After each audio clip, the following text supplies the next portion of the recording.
जैसे कि last episode में हमने देखा कि जियाओ फैन और बाकी सब टूर्नामेंट के लिए अब आ गए हैं और फिर हम तभी वहाँ बहुत सारे एल्डर्स को मीटिंग करते हुए देखते हैं। असल में जहाँ ये रहते हैं ये एक बहुत बड़ी सेक्ट है जिसका नाम क्विंग यू सेक्ट है।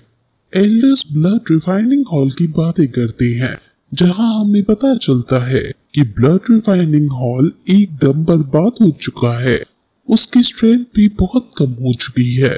अब हमें उससे डरने की तो कोई जरूरत नहीं है।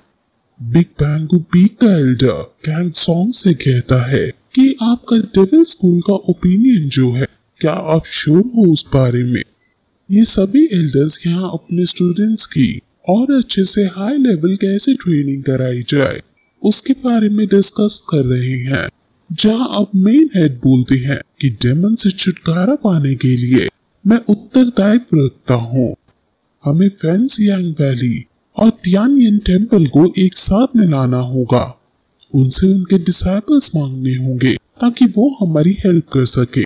सिचुएशन हमारे लिए कैसी भी हो, ये टूर्नामेंट एक मौका है हमारे लिए सभी सेक्स को यूनाइट करने का। हम अपनी टॉप 4 डिसाइपल्स को चुनेंगे और उन्हें एंशिएंट ब्रांडफू केव में इन्वेस्टिगेशन करने भेजेंगे। जो इस टूर्नामेंट का विनर होगा उस पर भी अब हमारी सेक्ट टिकी होगी। सभी एल्डर्स मेन हेड की बात पर एग्री कर जाते हैं और फिर हम दूसरी तरफ जियाओ फैन को देखते हैं जो अपने बंदर को पकड़ने की कोशिश कर रहा था। वहीं सीनियर सॉन्ग को एक लड़की दिखती है जो उससे बातें करने लगती है और सीनियर सॉन्ग उसके सामने शर्माने लगता है और जूनियर सॉन्ग का मजाक उड़ाने लगते हैं। असल में इस बहुत बड़ी सेक्ट के अंदर कई सारे पीक्स हैं और अब ड्रैगन पीक के डिसाइपल्स भी आ जाते हैं। ड्रैगन पीक के अंदर ही लिन है। ड्रैगन पीक और दाजू पीक अब एक दूसरे से मिलते हैं और ड्रैगन पीक के सीनियर की को देखकर वहाँ की लड़कियां उससे कहती हैं कि इस बार तुम हार मत जाना, जिस पर वो कहता है कि इस बार ड्रैगन पीक में काफी टैलेंटेड लोग हैं जो हमारी पीक को जरूर जिताएंगे। ये दोनों काफी हम्बल होकर बात कर रहे हैं और अब दोनों पीक्स के लोग अलग अलग लोगों से मिलने चले जाते हैं। लिन जिंगयू जियाओ फैन के पास आता है और लिन जिंगयू को क्योंकि ड्रैगन स्पिरिट यूज करनी आ गई है इसलिए वो और स्ट्रॉन्ग दिख रहा है और ये देखकर जियाओ फैन काफी खुश होता है। वो दोनों काफी मजाक करते हैं जिसमें लिन कहता है कि अब हम टूर्नामेंट के अंदर भी लड़ाई करेंगे और इस बार वुडन स्वॉर्ड नहीं बल्कि असली स्वॉर्ड से। और फिर तभी उसका बंदर जियाओ फैन के पास आ जाता है। एक लड़का बंदर को पकड़ने की कोशिश कर रहा था। लड़का जियाओ फैन को देखकर समझ जाता है कि ये बंदर उसी का है। ये लड़का बहुत मजाकिया किस्म का है जो इस बंदर को पाना चाहता है क्योंकि असल में ये बंदर 3 आइड मंकी है जो बहुत यूनिक एनिमल में ट्रांसफॉर्म हो सकता है। जियाओ फैन कहता है कि लेकिन इसकी तो 2 ही आंखें हैं, जिस पर वो बताता है कि अभी इसकी 3rd आई ओपन नहीं हुई है इसलिए ये बाकी मंकीज की तरह अब भी जंगली है।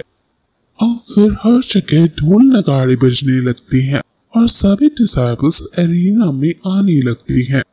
मेन हेड सभी को संबोधित करते हुए कहते हैं कि एक पुरानी कहावत है, फोकस लाना ही किसी चीज को मास्टर करने की है। वो ऐसे और भी भाषण देता है जिसमें बच्चों का कोई इंटरेस्ट नहीं था। वो लड़का फिर से जियाओ फैन से इस बंदर को खुद को देने को कहता है और इस बंदर के बदले वो उसे काफी कुछ देने लगता है, लेकिन जियाओ फैन मना कर देता है। इस लड़के को सभी लोग शू शू बुलाते हैं और ये विन पीक से है। अब फिर सैक्रिफाइसल स्वॉर्ड सेरेमनी स्टार्ट हो जाती है, लेकिन तभी हम उसकी मैजिकल स्टिक को देखते हैं जो अचानक एक्टिवेट हो जाती है और पानी के अंदर से वो बड़ा सा मॉन्स्टर फिर से बाहर निकल कर आ जाता है। मेन हेड तभी वहां जाकर उस मॉन्स्टर को अपनी शक्तियों से शांत कराता है और उसे पानी में भेज देता है। इस मॉन्स्टर का नाम लिंगजुन है और सभी को लगता है कि लिंगजुन भी इस सेरेमनी से खुश होकर यहाँ आया था, इसलिए सभी बहुत ज्यादा उत्साह से अब बाहर जाते हैं।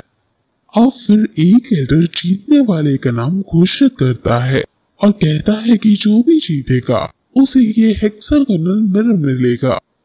शूशू बताता है कि ये मिरर असल में एक आर्टिफैक्ट है जो कई सदियों से चला आ रहा है। और फिर एल्डर बताता है कि मैं सभी को नंबर्स दूंगा और जिसको जो नंबर मिलेगा उसको उस हिसाब से लड़ना होगा। 1 नंबर वाला 64 नंबर वाले से लड़ेगा, 2 नंबर वाला 63 नंबर वाले से, और ऐसे ही लड़ाई अब यहाँ होगी। और फिर वो कई सारी बॉल्स नीचे फेंक देता है जिसके अंदर नंबर्स लिखे थे। डिसाइपल्स रैंडमली बॉल्स को उठाने लगते हैं और सिर्फ लास्ट में एक बॉल बचती है जिसे ज़ियाओ फैन उठा लेता है। अब नंबर 1 और नंबर 64 को लड़ने के लिए बुलाया जाता है।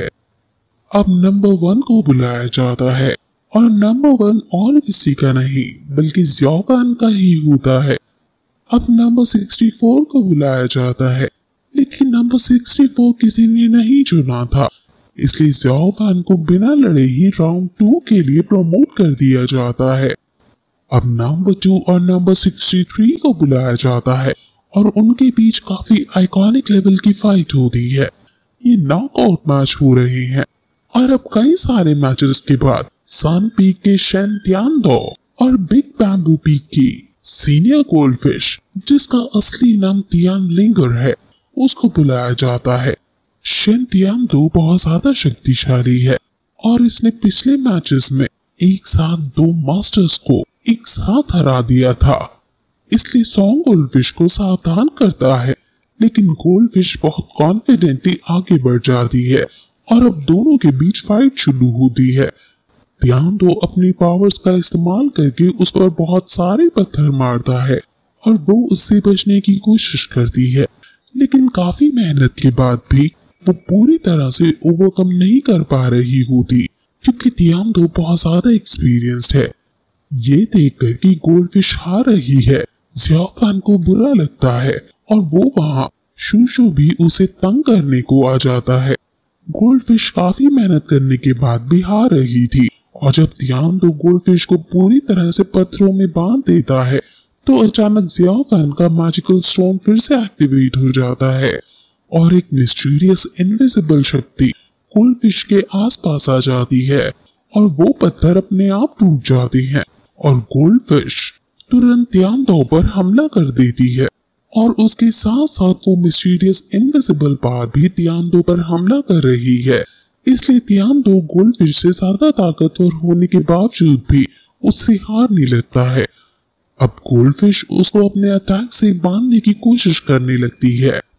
वहीं शूशू ज़ियाओ फैन को एक पियरलेस ऑफेंस नाम की एक बुक देता है। ज़ियाओ फैन कहता है कि वो इतनी वैल्यूएबल बुक नहीं एक्सेप्ट कर सकता, लेकिन फिर भी शूशू बंदर लेने के लिए उसे ये बुक जबरदस्ती देने लगता है और ज़ियाओ फैन उस बुक को खोलकर देखता है तो उसके अंदर कई सारे एडल्ट इमेजेस थे जिसे वो शर्माकर बंद कर देता है। और अब गोल्डफिश जीत चुकी है और वो ज़ियाओ फैन के पास आती है।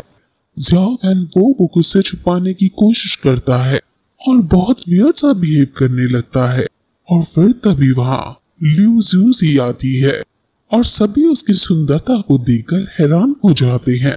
और अब फिर इसी के साथ ये एपिसोड यहीं खत्म हो जाता है।